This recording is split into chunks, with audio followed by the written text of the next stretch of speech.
Olá, queridos alunos, boa tarde. Espero que vocês estejam bem.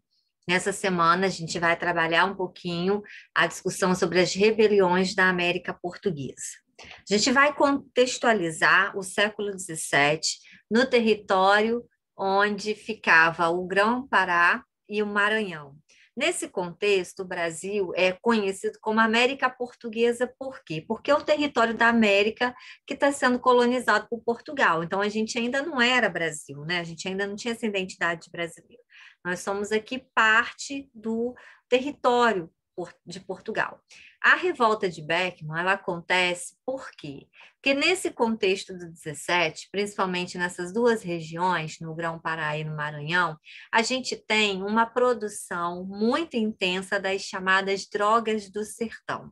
O que eram as drogas do sertão? Eram especiarias, produtos que tinham bastante importância e bastante valor comercial dentro das relações comerciais externas, né, no campo internacional. Então, esses produtos que eram produzidos nessa região, como, por exemplo, cacau, a canela, castanha do Pará e o pequi e outros produtos, tinham um valor muito significativo quanto isso era comercializado lá fora, né, na Europa. Então, a região do Grão-Pará e a região do Maranhão, elas eram riquíssimas produtoras dessas drogas do sertão.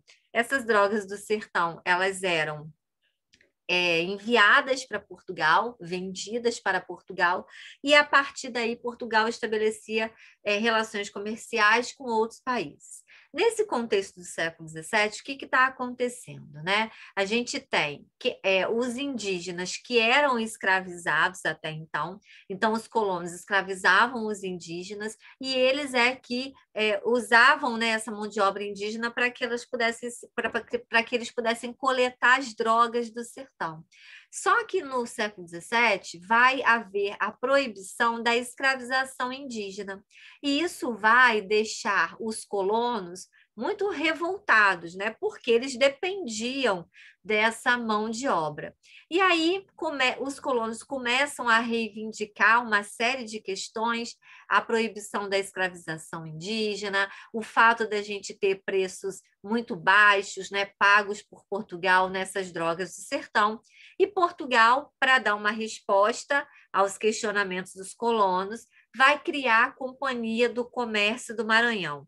Na verdade, Portugal vai fazer isso para fazer um tipo de arrumação nessa casa, né? Para trazer um certo equilíbrio para essa relação, porque na prática a criação da Companhia do Comércio do Maranhão ela pretendia substituir a mão de obra indígena pela mão de obra negra, escravizada. Então, com a criação da companhia, acreditava-se que a companhia iria vender essa mão de obra para os colonos, o que não aconteceu. A companhia não cumpriu com esse acordo. Além disso, ela vai falsificar medidas, a medida que usa para estabelecer a quantidade ali dos produtos e vai praticar altos preços para os produtos europeus. Então, por exemplo, se os colonos comprassem o bacalhau, que é um produto que vinha da Europa, né, de Portugal, você pagaria um preço altíssimo por esses produtos. Em contrapartida,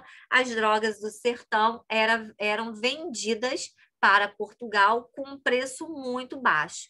Essa situação começa a incomodar muito os colonos. Então, esses colonos, liderados por um homem chamado Manuel de Beckmann, por isso que a revolta é a revolta de Beckmann, eles se revoltam contra a companhia, né, que foi criada, eles vão invadir os armazéns da companhia, vão destituir o governador e, além disso, vão ocupar o colégio dos jesuítas, que ficava em São Luís do Maranhão, obrigando dezenas desses homens a fugirem, né? Então, esse movimento ele vai receber o nome de Revolta de Beckmann.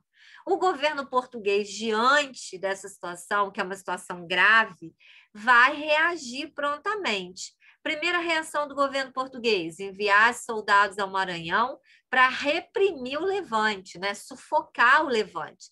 Vão condenar o seu principal líder à morte na forca naquela época, né? Se aplicava a pena de morte para casos como esses, mas ao mesmo tempo que se aplica a pena de morte ao líder, o rei de Portugal, né, a coroa portuguesa, ela vai atender às exigências dos colonos. Ela vai extinguir a Companhia do Comércio do Maranhão e vai voltar a permitir a escravização dos indígenas. Bom, pessoal, esse videozinho curtinho é para a gente entender um pouquinho dessa revolta de Beckman, para a gente ir para a nossa atividade que já está disponível no portal. Até a próxima semana.